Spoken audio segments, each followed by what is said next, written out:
नमस्कार शाश्वती online classes अंमळनेरमध्ये आपलं स्वागत आहे. आमच्याकडे 5वी पासून ते 12वी पर्यंतच्या मॅथ, सायन्स, बायोलॉजी आणि सोशल सायन्स व त्याचबरोबर फिजिक्सचे क्लासेस घेतले जातात. ऑनलाईन टीचिंग आणि ऑफलाईन टीचिंग दोघं पद्धतीने होतात.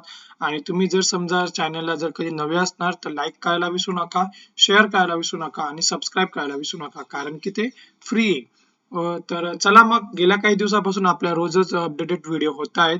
तर त्याच्यामध्ये आता पुढचं लेक्चर म्हणजे जर समजा बघितलं तर हे लेक्चर नंबर 8 आहे.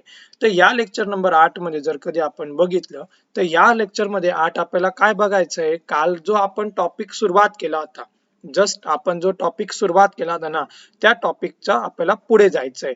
मग आता पुढच्या टॉपिक मध्ये काय काय म्हटलेलं आहे ते पॉइंट्स आता आपण बघणार आहोत. तुम्ही जर समजा तुम्ही जर कधी आतापर्यंत पहिल्यांदा भेट देणारे असणार तर तुम्ही जर माझे बाकीचे लेक्चर बघितले नसणार तर ते बघा, त्या आय बटन वर क्लिक करा आणि त्याच्यावर तुम्हाला तो समजणार आहे. ओके, तर बघा, मग कालपर्यंत आपण एक लेक्चर संपवलं होतं, ते म्हणजेच कोणतं होतं, जवळपास तुमचं इतिहास लेखनाचे आपले 2 लेक्चर झाले होते. पहिलं दुसरं लेक्चर इतिहास लेखनाचं होतं. इतिहास लेखन भारतीय परंपराचे आपले 3 लेक्चर झाले होते. 2 आणि 3 5 झाले. आणि उपयोजित इतिहासाचे आपले 2 लेक्चर झाले होते. काल आपण उपयोजित इतिहासाचा 6वा आणि 7वा लेक्चरचे 2 लेक्चर होते, ते 2 लेक्चर आपण उपयोजित इतिहासाचे संपवलेले आहेत. आता आपल्याला काय करायचं आहे, त्याचा पुढचा भाग बघायचा आहे, चॅप्टर नंबर 4 बघायचा आहे. काय बघायचं आपल्याला? चॅप्टर नंबर 4 बघायचा आहे. चॅप्टर नंबर 4 मध्ये काय काय दाखवलंय, भारतीय कला कोणत्या कोणत्या होत्या आणि त्या कशा पद्धतीने सादरीकरण झालं त्याचं, तो भाग आपल्याला याच्यामध्ये बघायचा आहे. कोणता भाग बघायचा आहे, तर तो भाग त्याच्यामध्ये आपल्याला बघायचा आहे. आता याच्यानंतरचा जो पुढचे जे टॉपिक्स राहतील ते अशाच पद्धतीने आपण एक एक टॉपिक आपण कव्हर करून घेणार आहोत. ओके, तर बघितलं आपण चॅप्टर नंबर 3 ला आपण कंप्लीट केलं होतं. चॅप्टर नंबर 4 आता बघणार आहे आपण, भारतीय कलांचा इतिहास. पेज नंबर 22 वर बघणार आहोत आपण भारतीय कलांचा इतिहास. कला म्हणजे काय होत, ज्या वेगवेगळ्या प्रकारे सादरीकरण केल्या जातात. एक कोणाकडे कोणती कला असते, कोणाकडे कोणाची कला असते. म्हणजे आपण म्हणतो ना की याच्याकडे उत्कृष्ट गायनाची कला आहे, याच्याकडे वाचनाची कला आहे, याच्याकडे बोलण्याची कला आहे, बरोबर, याच्याकडे नृत्य सादर करण्याची कला आहे. ओके, अशा कलांचा इतिहास काय म्हणतो, कला म्हणजेच काय, त्यांच्यातला मेन भाग काय असतो, तो भाग आता आपण याच्यामध्ये बघायला सुरुवात करणार आहोत. तर चला, मी संदीप सर तुमच्या सोबत नवीन आपण टॉपिकला सुरुवात करतोय. आणि हो, तुम्ही माझा व्हिडिओ आवर्जून बघतायत, तुम्ही लेक्चर आवर्जून ऐकतायत, त्यासाठी तुमचं मनापासून धन्यवाद. का? कारण की हे तुमचा 40 मार्काचा पेपर आहे आणि तो 40 मार्काचा पेपर, त्याच्यात तुम्हाला 28 मार्काचा तुम्हाला इतिहास येणार आहे. आणि हे 28 मार्काचा इतिहास तुमच्यासाठी IMPच आहे. काय, तुम्हाला डायरेक्ट IMPच आहे. ओके, तो लेट स्टार्ट. बघा, मग आता कला म्हणजे काय, सगळ्यात पहिले आपल्याला या टॉपिक मध्ये काय काय बघायचंय त्याच्याकडे दृष्टिकोन देऊन देऊ. सगळ्यात पहिल्या म्हणजे कला म्हणजेच काय, भारतीय कला ते भारतातील दृक कलेला परंपरा. दृक कला म्हणजेच काय, जी पहिले पासून चालू आहे ती परंपरा. भारतातील ललित कला परंपरा. मग आता भारतातील कोणत्या कोणत्या कला आहेत, कशा केलेल्या आहेत, त्या कशा निर्माण झाल्या त्या बघायच्या आहेत. आणि कला, उपयोजित कला आणि व्यवसायाच्या संधी, आणि याच्यामध्ये कोणत्या प्रकारच्या संधी उपलब्ध होऊ शकतात, त्या असे 4 पॉइंट आपल्याला बघायच्या आहेत. ओके, तर चला, तर मग आपल्या लेक्चरला सुरुवात करू. कला म्हणजेच काय, स्वतःला आलेले अनुभव आणि त्यातून प्राप्त झालेले ज्ञान तसेच मनातील भावना इतरांपर्यंत पोहोचवाव्या ही प्रत्येक व्यक्तीची सहज प्रवृत्ती असते. या सहज प्रवृत्तीच्या प्रेरणेतून जेव्हा एखादी सौंदर्यपूर्ण निर्मिती केली जाते तेव्हा तिला कला असे म्हटले जाते. बघा, म्हणजेच काय, ज्या काय भावना असतात ना, त्या प्रकट करण्याचं एक साधन, बरोबर. आता एखाद्याने त्याच्या कोणाचं तरी ड्रॉइंग काढलं, कोणाला ड्रॉइंगची कला जास्त असते. जनरली कला म्हटलं म्हणजे डायरेक्ट चित्र, स्केचबुक, ती रंगपेटी, पेन्सिल, शार्पनर वगैरे, रबर वगैरे, तेच तुमच्या डोक्यात येतं. पण याच्यात जर तुम्ही बघितलं ना तर तुम्हाला काय समजेल की कला काय काय असतात, त्या कलांचा आता आपल्याला याच्यामध्ये अभ्यास करायचा आहे. ओके, तर चला मग आता पुढे बघू आपण याच्यामध्ये. तिला कला असे म्हटले जाते. कला निर्मितीच्या मुळाशी कलाकाराची कल्पकता, कोणती पण राहू द्या, कल्पकता, संवेदनशीलता, भावनाशीलता आणि कौशल्य हे घटक अत्यंत महत्वाचे असतात. लक्षात ठेवा, कल्पकता म्हणजेच काय, इमॅजिनेशन जेवढं पॉवर जेवढी स्ट्रॉंग असेल ना तेवढं त्याच्यामध्ये काय असते, एकदम अट्रॅक्टिव्हनेस येत असतो. रामाला कोणी बघितलं होतं तर नाही, आपल्यापैकी रामाला कोणी बघितलं नव्हतं. शिवाजी महाराजांना बघितलेलं होतं, त्यांचा आपण फोटो बघितलेला होता, त्यांना आपले जे वंशजांनी, आपल्या जे पूर्वजांनी आपल्या काय बघितलं होतं, त्यांचं बघितलं होतं, त्यांना सीन केलं होतं, म्हणून त्यांची आकृती आपण बघू शकतो की नाही, हुबेहूब शिवाजी महाराज असे दिसत होते. पण श्रीराम यांना बघितलं होतं का कोणी, नाही बघितलं होतं. श्रीकृष्णाला कोणी बघितलं होतं का, नाही बघितलं होतं.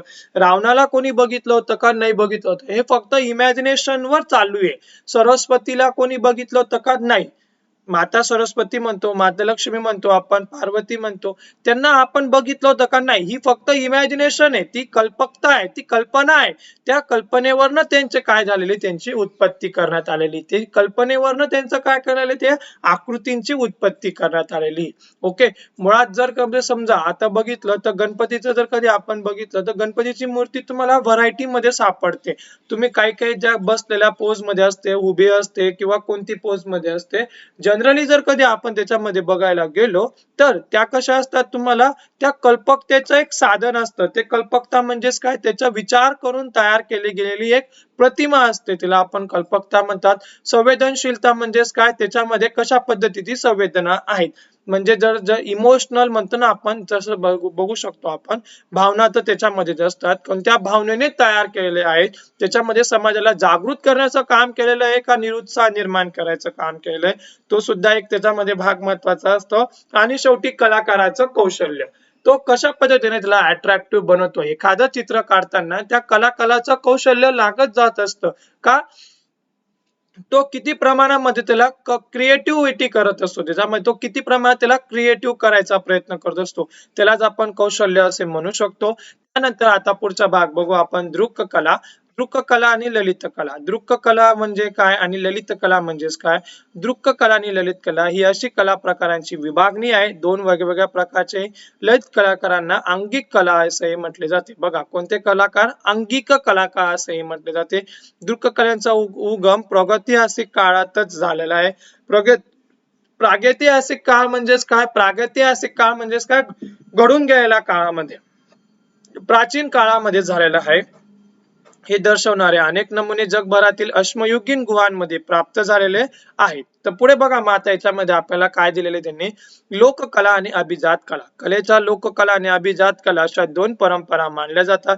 बघा, ही पहिली परंपरा आहे लोककला आणि अभिजात कला, ही दुसरी परंपरा आहे. ओके, यांना दोघांना 1 नंबर आणि 2 नंबर तुम्ही टाकू शकता.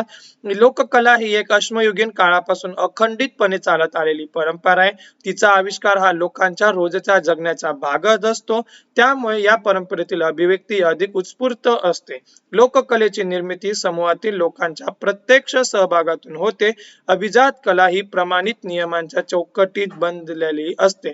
ती आत्मसात करण्यासाठी दीर्घकाळ प्रशिक्षणाची आवश्यकता असते. प्रशिक्षणाची आवश्यकता असते. लोककला म्हणजेच काय, जनरली जेव्हा जर बघितलं आपण, जेव्हा माणसाची उत्पत्ती झाली प्राचीन कालावधीमध्ये, जेव्हा तो समाजामध्ये राहायला लागला, तेव्हा त्याने अन्नाचं तयार करायला त्याने सुरुवात केली. ही कला होती, ही कला होती, ही लोककला होती. ही काय केली, आपली परंपरेमध्ये चालू आहे. बघू शकता, तुम्हाला खाण्याचं उदाहरण का घेतोय आपण, कारण की स्वयंपाक घरामध्ये बघितलं तर हा वेगवेगळ्या प्रकारचे एक्सपेरिमेंट केले जात असतात. ती कला आहे, ती काय आहे, ती कला आहे. ती कशा पद्धतीने साजरी केली जात असते, सादर केली जात असते, ती रोजच घडत असते. म्हणजेच काय, तो आपल्या जीवनातला एक अविभाज्य घटक आहे. आपण बदलू शकत नाही, जेवण तर सोडू शकत नाही. बघा, त्याला कला कशा म्हटलं जातं, तुम्ही जेव्हा बाहेर जातात खाण्यापिण्यासाठी, जेव्हा तुम्ही नाश्त्याला वगैरे कुठे बाहेर जात असतात किंवा कुठे जेवणाला जात असतात, आपण त्या क्वालिटी बघतो, त्या अन्नाची आपण चव बघतो, तेव्हाच आपण पुन्हा तिथं जातो ना. सपोज तुम्ही एखाद्या हॉटेलमध्ये गेले, एखाद्या मोठ्या रेस्टॉरंट मध्ये गेले, तिथं गेल्यानंतर तिथला जर कधी शेफ असतो, तिथला जो करणारा स्वयंपाकी जो असतो, तो जर समजा त्याच्याकडच्या जर कधी हाताला चव नसेल, त्याच्याकडनं जो करण्याची जी टेक्निक ती चांगली नसेल, तर तुम्ही तिथं पुढे जाणार का, नाही. म्हणजे काय, ही काय झाली, तुमची लोककला झाली. ही परंपरानुसार चालली जाते, ही परंपरेनुसार चालत राहते. लग्न समारंभांमध्ये आपण जेवणाचं मोठे मोठे कॉन्ट्रॅक्ट देतो आपण, त्याच्यात पण काय होत असतं, ही लोककला आहे. ती सांगितलं नाही भाऊ, हा अमुक व्यक्ती इतकं छान जेवण तयार करतो, हा अमुक व्यक्ती ह्या स्वीट चांगलं तयार करत असतो, ही काय ती कला आहे, ती अखंडितपणे चालतच राहणार आहे. जनरली खाण्याचं कोणी बंद होणार आहे का? नाही. कपड्यांची तयार करणं ही कला आहे. याच्यावरचा शर्ट मॅचिंग आहे का, मॅचिंग पॅन्ट आहे का, कलर कसा आहे त्याचा, डार्क आहे, फेंट आहे, प्लेन शर्ट आहे का पॅटर्न शर्ट आहे, ही काय कला आहे, ही अखंडितपणे चालू आहे. बरोबर. आणि अभिजात कला म्हणजे थोडक्यात काय, ती आपल्याला प्रशिक्षण घ्यावं लागते, तिला चौकटीत बांधलेली असते आणि तिच्यासाठी काय करावं लागते, प्रशिक्षण घ्यावं लागत असतं. आता ही नाचण्याची परंपरा म्हणजे नाचणं जर कधी बघितलं आपण, डान्सिंग म्हणू शकतो, ही आपली परंपरा आहे का, असं आहे का? नाही. असं कोणी आहे का इथं की ज्याला डायरेक्ट नृत्य केल्याशिवाय करमतच नाही? ओके. तिच्यासाठी आपल्याला प्रशिक्षण घ्यावं लागतं. जेव्हा तुम्ही त्याचं शिक्षण घेणार ना, तेव्हा तुम्हाला ते करणं भाग राहील. पण असं आहेत का की आमचे सगळे घरातले लोक नाचतातच त्याच्याशिवाय ते जेवण करत नाही, असं काही होऊ शकतं का? तर नाही. ही लोककला नाहीये. याच्यासाठी काही काबा राहून गेले भाऊ, असं काही भाग आहे का? तर नाही, ही काही तुमची राहून जात नाही. पुढे बघा मग आता कलाशैली बघतोय आपण. कलाशैलीमध्ये काय काय भाग येतो बघू आता. कला निर्मितीचे प्रत्येक कलाकाराची स्वतंत्र पद्धत म्हणजे शैली असते. बरोबर. प्रत्येकाचं वेगवेगळ्या प्रकारची पद्धत असते. कोणाला कोणती पद्धत आवडते तर कोणाला कोणती पद्धत आवडते. आता बाकीच्यांना माझं शिकवणं आवडत असेल, बाकीच्यांना शिकवणं नसेल आवडत, त्यामुळे ते डिसलाईक करून देत असतील, किंवा ज्यांना आवडत असेल ते लाईक करत असतील. अशा पद्धतीने आपण बघू शकतो. कलाचे निर्मितीच्या प्रत्येक कलाची स्वतंत्र पद्धत असते. एखादी पद्धत जेव्हा परंपरेचे स्वरूप धारण करते, ती पद्धत विशिष्ट कलाशैली म्हणून ओळखली जाऊ लागते. म्हणजेच काय, तर विशिष्ट कलाशैली म्हणजे थोडक्यात काय, तर एखादी जेव्हा संस्कृती जेव्हा आपण विशिष्ट पद्धतीत स्वीकारली जाते ना, तिला काय म्हणतो आपण, कालखंडाशी आणि प्रदेशाशी निगडीत वैशिष्ट्यपूर्ण कलाशैली विकसित होतात. बरोबर. तर बघा मग आता प्रत्येक संस्कृतीमध्ये वेगवेगळ्या कालखंडाशी कलाशैली म्हणजे थोडक्यात काय, एखादी पद्धत ती डायरेक्ट परमनंटली तयार होऊन गेली, एखादी पद्धत एकदम परमनंटली तयार होऊन गेली, तिलाच काय म्हणतो आपण, कलाशैली असे तिला आपण म्हणत असतो. विकसित होतात त्या शैलीच्या आधारे त्या संस्कृतीमधील कलेचा इतिहासाचा अभ्यास करता येतो. आणि ही जी शैली असते ना, या कलेच्या आधारे काय केला जातो, त्याचा इतिहासाचा अभ्यास केला जात असतो. मग बघा आता मराठा चित्रशैली, याच्यातला सगळ्यात पहिला टॉपिक बघू आपण, मराठा चित्रशैली. कलाशैलीचे उत्तम उदाहरण मराठा चित्रशैलीचा विचार करता येईल. सर्वसाधारणपणे इसवी सनाच्या 17व्या शतकाच्या उत्तरार्धात मराठा चित्रशैली विकसित होण्यास सुरुवात झाली. हे वाक्य तुमच्यासाठी महत्वाचे आहे पेपरच्या दृष्टिकोनातून. या शैलीतील चित्र रंगीत असून, रंगीत चित्र होते, त्याच्यामध्ये भित्तिचित्र होते, हस्तलिखितांमध्ये लघुचित्रांच्या स्वरूपातील होते, वाई, मेनवली, सातारा, मेनवली यासारख्या ठिकाणी जुड्या वाड्यांमध्ये मराठा चित्रशैलीत काही भित्तिचित्रे पाहण्यास मिळतात. मराठा चित्रशैलीवर राजपूत चित्रशैलीचा आणि युरोपीय चित्रशैलीचा प्रभाव दिसतो.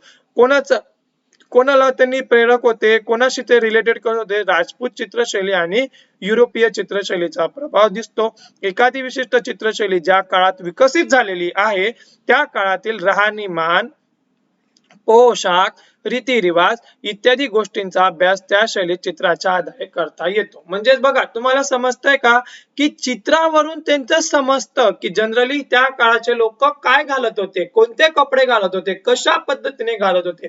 कधी महादेवाला जर कधी बघितलं तर महादेवाला काय बघितलं आपण, वाघ्र चर्म परिधान केलेलंच बघतोच आणि अजूनपर्यंत.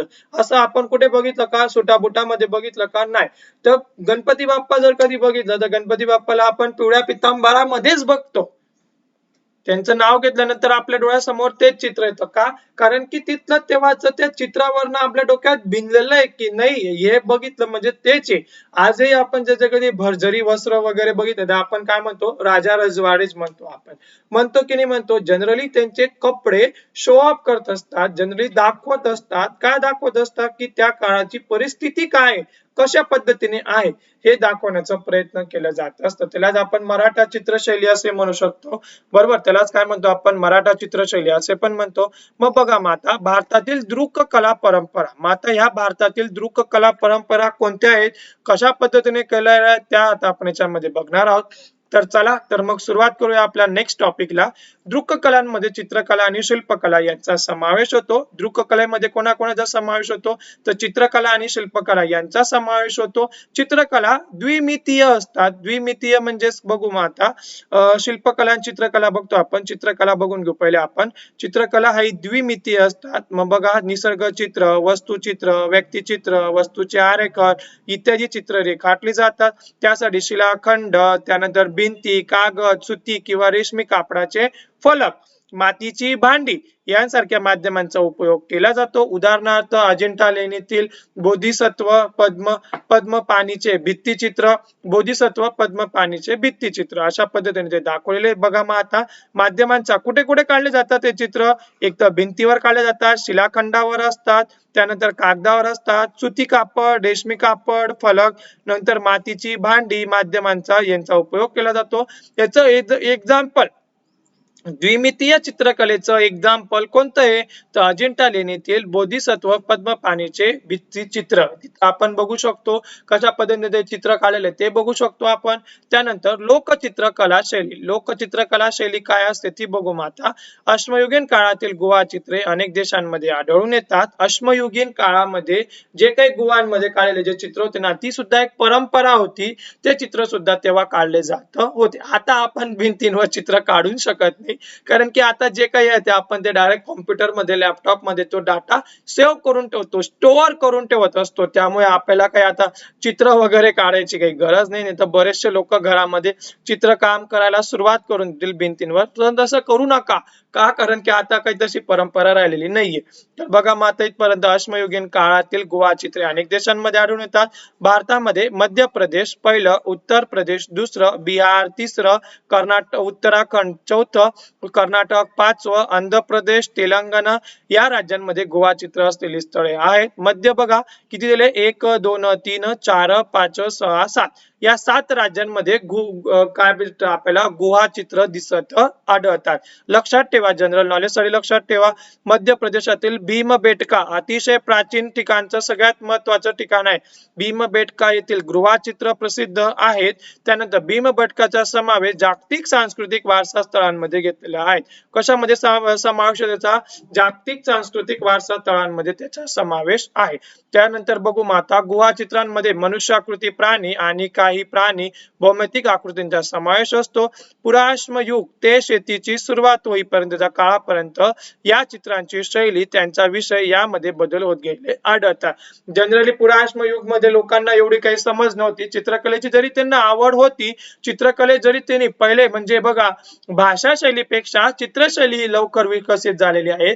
चित्रक जरी ते काढत होते ना पण त्याच्यामध्ये त्यांना असं नव्हतं की बघा आजपासून एक टॉपिकला सुरुवात केली की त्याच टॉपिकला शिकवत जायचं, त्याच टॉपिकला कव्हर करत जायचं.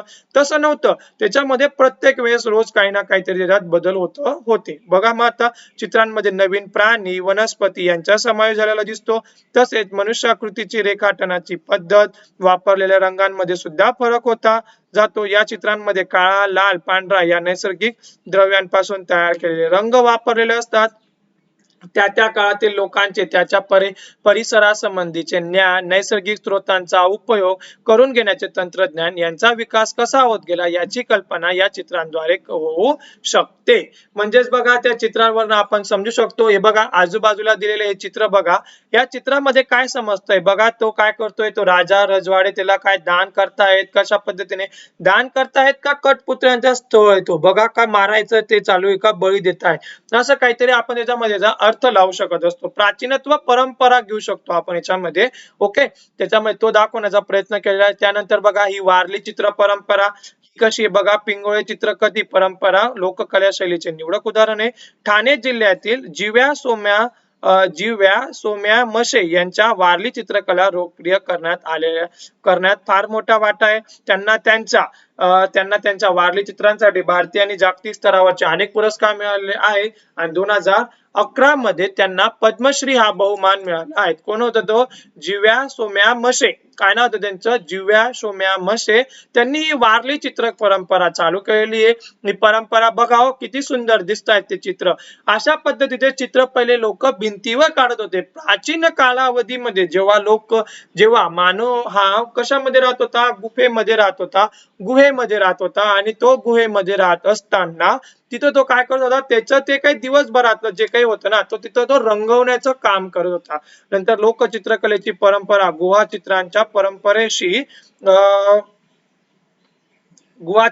परंपरेशी नाते सांगणारी आहे. घरातील लग्न कार्यात, सणासुदीला भिंतीवर चित्र काढणे, अंगणात रांगोळी काढणे, तसेच बघा अंगणात ती रांगोळी काढली जाते ना, ती सुद्धा एक चित्रकलेची एक परंपरा आहे. त्याच्यानंतर बघून घेऊ आपण इसवी सनाच्या 12व्या शतकातील सोमेश्वर या चालुक्य राजाने लिहिलेला सोलालस किंवा अभिलाषार्थ चिंतामणी या ग्रंथात चित्रकथी परंपरेचे वर्णन केलेले आढळते. त्यावरून या परंपरेचे प्राचीनत्वाची कल्पना येते. कठपुतळ्या किंवा चित्रांच्या साहाय्याने रामायण महाभारतातील कथा सांगण्याची परंपरा आहे, म्हणजे चित्रकथी परंपरा. या परंपरेतील चित्रे कागदावर काढून नैसर्गिक रंगात रंगवलेली असतात.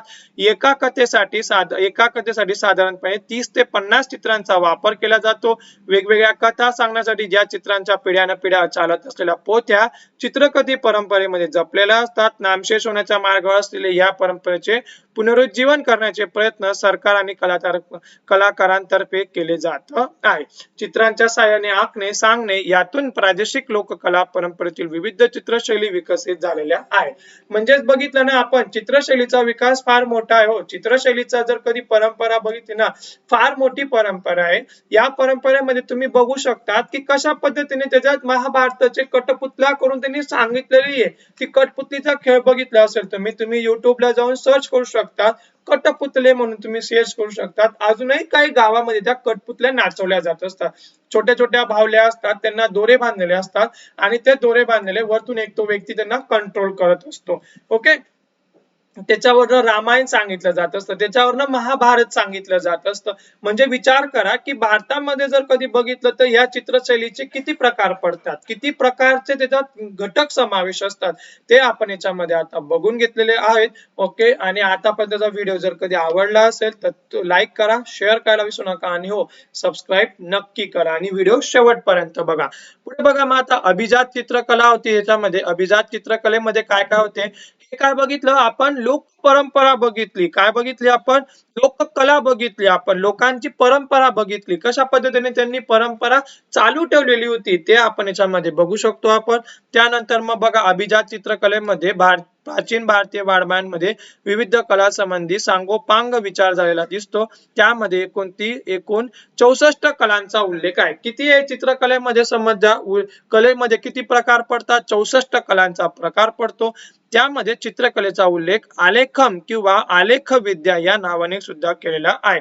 बघा, आलेख्यम म्हणजे थोडक्यात काय, आपण बघा तो आलेख कागद असतो, ग्राफ पेपर असतो, त्या ग्राफ पेपरवरच्या साहाय्याने सुद्धा चित्रकला काढली जात असते. बघा, ते तुम्हाला एलिमेंटरीचे जे क्लास वगैरे करतात ना, तेव्हा त्यांच्यामध्ये त्यांना शिकवलं जातं. काय शिकवलं जातं की बघा बेटांनो, त्याचे चौकटी वगैरे काढून तो आकार वगैरे, तोंडाचा आकार, नाकाचा आकार या शिकवला जात असतो. त्याला आलेखम चित्रकला सुद्धा असं आपण म्हणू शकतो.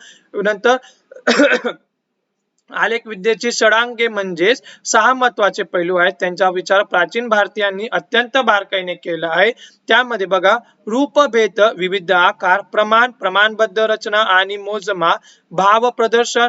जनरली ते चित्र आपल्याशी बोललं पाहिजे, स्वतःहून बोललं पाहिजे आणि सांगितलं पाहिजे. त्यानंतर लावण्य योजन, सौंदर्याचा स्पर्श, सादृश्यता, वास्तव्याच्या जवळ जाणारे चित्रण आणि वर्णिका भंग रंगाचे आयोजन यांचा समावेश आहे. बघा, हे 6 दिलेले तुम्हाला, याच्यामध्ये तुम्ही 6 षडांगे वगैरे तुम्हाला तिथं म्हणू शकता. विविध धार्मिक पंथाचे आगमन ग्रंथ, पुराणे आणि वास्तुशास्त्रावरील ग्रंथ, यामध्ये चित्रकला, शिल्पकला यांच्या संबंधीचा विचार मंदिर बांधणीच्या संदर्भात केलेला दिसतो. मंदिर बांधणीच्या संदर्भामध्ये अतिशय तुम्ही प्राचीन घृष्णेश्वराचं मंदिर बघा. घृष्णेश्वराच्या मंदिराच्या प्रत्येक खांबावर काय चित्र कोरलेले आहेत, एक राजा कशा पद्धतीने त्याच्या प्रजेला सांभाळतो त्याचे चित्र कोरलेले दिसतात. शेतकऱ्याचे सुद्धा चित्र कोरलेले जातात. राजाची समृद्ध कसं राहतं त्या पद्धतीने सुद्धा त्याच्यामध्ये कोरलेलं आहे. म्हणजे बघा, आपण फक्त मंदिरांमध्ये जातो, मंदिरांमध्ये गेल्यानंतर तिथले आपण प्राचीनता बघितली गेली पाहिजे. जेवढं जास्त प्राचीन मंदिर, म्हणजे जर समजा 200 वर्षापूर्वी जर कधी मंदिर असेल तर त्या मंदिराला भेट द्या, तिथल्या खांबांचं निरीक्षण करा, तिथल्या पूर्णपणे त्या आकृतीचं निरीक्षण करा, विचार करा की त्या पद्धतीने त्यांनी कन्स्ट्रक्शन केले असेल. ही सुद्धा एक कला आहे. ही सुद्धा एक कला आहे. म्हणजे विचार करू शकता तुम्ही जर समजा विचार कधी केला तर याच्यामध्ये तुम्हाला समजत असेल की कशा पद्धतीने त्यांनी ते कोरलेले दगड कसे एकामेकांमध्ये अडकवलेले आहेत, त्याच पद्धतीने त्याच्यामध्ये कशा पद्धतीने जी प्रमाण ठेवलेली आहे, रचना कशी केलेली आहे, ते मंदिरांमधली जी काही मंदिर असतात ना, ते आपल्याशी बोलायचा प्रयत्न करतात. म्हणजेच काय, भाव प्रदर्शित केलेला आहे त्याच्यामध्ये. लावण्य म्हणजेच काय, त्याचं सौंदर्य बघा, किती अमाप सौंदर्याचा त्याच्यामध्ये वापर केलेला आहे. त्यानंतर वर्णभंगिका, रूपभेद वगैरे सगळे त्याच्यामध्ये अत्यंत बारकाईने वापरल्याचा आपल्याला विषय येत असतो. म्हणजे विचार करा, आता जर समजा आपण हे बघितलं, सवाई माधवराव आणि नाना फडणवीस यांचं जर कधी आपण आता चित्र जर कधी बघितलं तर त्यांचे काहीतरी दिसत आहेत. म्हणजे त्यांचे कधी काहीतरी मीटिंग चालू आहे, त्या मीटिंग वर त्यांनी काहीतरी त्यांना सांगितलंय, नाना फडणवीसांनी सवाई माधवरावला काहीतरी सांगतायत किंवा त्यांच्यामध्ये काही ना काहीतरी डिस्कशन चालू आहे. भाव बघा, त्यांच्या चेहऱ्यावरचे भाव बघा, कशा पद्धतीने भाव उमटवलेले. म्हणजे बघा, त्या किती एकत्रित कधी पद्धतीने त्यांनी ते मांडायचा प्रयत्न केलाय. अशा पद्धतीने चित्रकला दाखवली जात असते. इकडे तुम्हाला मुघल शैली दाखवलेली बघा, या मुघलांची शैली बघितलेली आपण याच्यामध्ये. मुघल शैलीमध्ये बघा, तो बादशाह दिसतोय आणि ती बादशाहची नंतर राणी दिसते, बरोबर. ते कुठेतरी बसलेले, त्यांच्या महलात बसलेले, ते त्यांच्या शामियानात बसलेले ते, आणि ते काहीतरी म्हणजे त्यांच्यामध्ये सल्ला मसलत चालू आहे किंवा ते काहीतरी खात पित असतील, अशा पद्धतीने. तो आता आपल्याला इथं दिसत नाही व्यवस्थित, पण ते आपण एक दाखवण्याचा प्रयत्न केलेला आहे. ओके, तर तुम्ही बघा, तुमच्या पुस्तकांमध्ये बघा, ह्या कलांचा तुम्ही अभ्यास करू शकतात. आणि हो, UPSC ला तुम्हाला कलांचा सुद्धा अभ्यास करावा लागणारच आहे. आर्ट आणि कल्चर, संस्कृती आणि कला त्यांच्यामध्ये असतो. आणि लक्षात ठेवा, कला म्हणजे नुसतं ड्रॉइंग बुक नाही, कला म्हणजे नुसतं चित्र काढणे ते नाही, तर कला म्हणजे आताच आपण याच्यामध्ये वाचलं तर कलेमध्ये जवळपास 64 कलांचा समावेश होतो, बरोबर. आणि त्याच्यातले 64 मधून एक कला म्हणजेच कोणती आहे, आलेखन. म्हणजेच काय, आलेख विद्या. तर प्रत्येक व्यक्तीने 64 कलांमध्ये निपुण होण्याचा प्रयत्न केलाच गेला पाहिजे. नाही 64, पण जे काही छोटे छोटे आहेत त्याच्यामध्ये तुम्हाला कपडे धुणे किंवा मग हे जेवण करण्यापेक्षा म्हणजे स्वयंपाक तयार करणे, ते सुद्धा एक प्रकारे कलेचाच एक भाग आहे. कलाच एक, ती पण एक कलाच आहे. बघा, कोणाकोणामध्ये स्पीड असतो, कोणाकोणामध्ये गती असते, तर ते काय करतात, पटापट काम करू शकत असतात. काही लोकांमध्ये ते निपुण नसतात, काही लोक कितीही प्रयत्न करतात पण ते शिकू शकत नसतात, काही मुद्दामून कानाडोळा करत असतात किंवा काही लोकांना शिकण्याची गोडीच वाटत नाही. ओके, म्हणजे तेच काय करू शकतात, ते कलेच्या पासून वंचित राहत असतात. तर नक्कीच तुम्हाला हे लेक्चर कसं वाटलं ते नक्की सांगा मला, आणि आवडलं असेल तर लाईक करायला विसरू नका. त्याच पद्धतीने शेअर करायला सुद्धा विसरू नका. फ्री मध्ये येते, त्याला काही कोणत्याही प्रकारचे पैसे नाहीये. शेअर करायला विसरू नका. आणि जर तुम्ही समजा असेच व्हिडिओ जर कधी बघायचे असतील, असेच जर तुम्हाला लेक्चर बघायचे असतील, त्यासाठी चॅनलला सबस्क्राईब करायला विसरू नका. धन्यवाद. आपण आपला बहुमूल्य वेळ दिला आणि वेळात वेळ काढून तुम्ही पूर्ण व्हिडिओ बघितला, त्याबद्दल आपलं मनापासून धन्यवाद. स्वस्त राहा, मस्त का, घरीच राहा, सुरक्षित राहा. लक्षात ठेवा, आपल्या आणि आपल्या प्रियजनांची काळजी घ्या.